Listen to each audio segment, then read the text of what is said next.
కేవలం 7,999 up to 10 kgs వరకు బరువు తగ్గి అధిక బరువు నుంచి వచ్చే ప్రధాన సమస్యలను దూరం చేసుకోండి.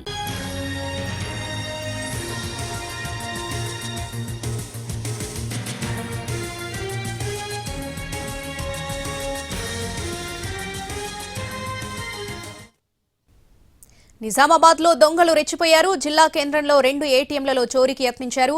యంత్రాలు తెరుచుకోకపోవడంతో వాటిని తగలబెట్టారు. దీంతో 50 లక్షల రూపాయల నగదు కాలి బూడిదైంది.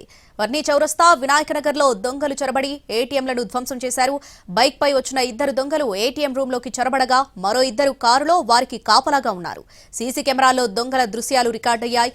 దొంగలను పట్టుకునేందుకు పోలీసులు ప్రత్యేక బృందాలను ఏర్పాటు చేశారు.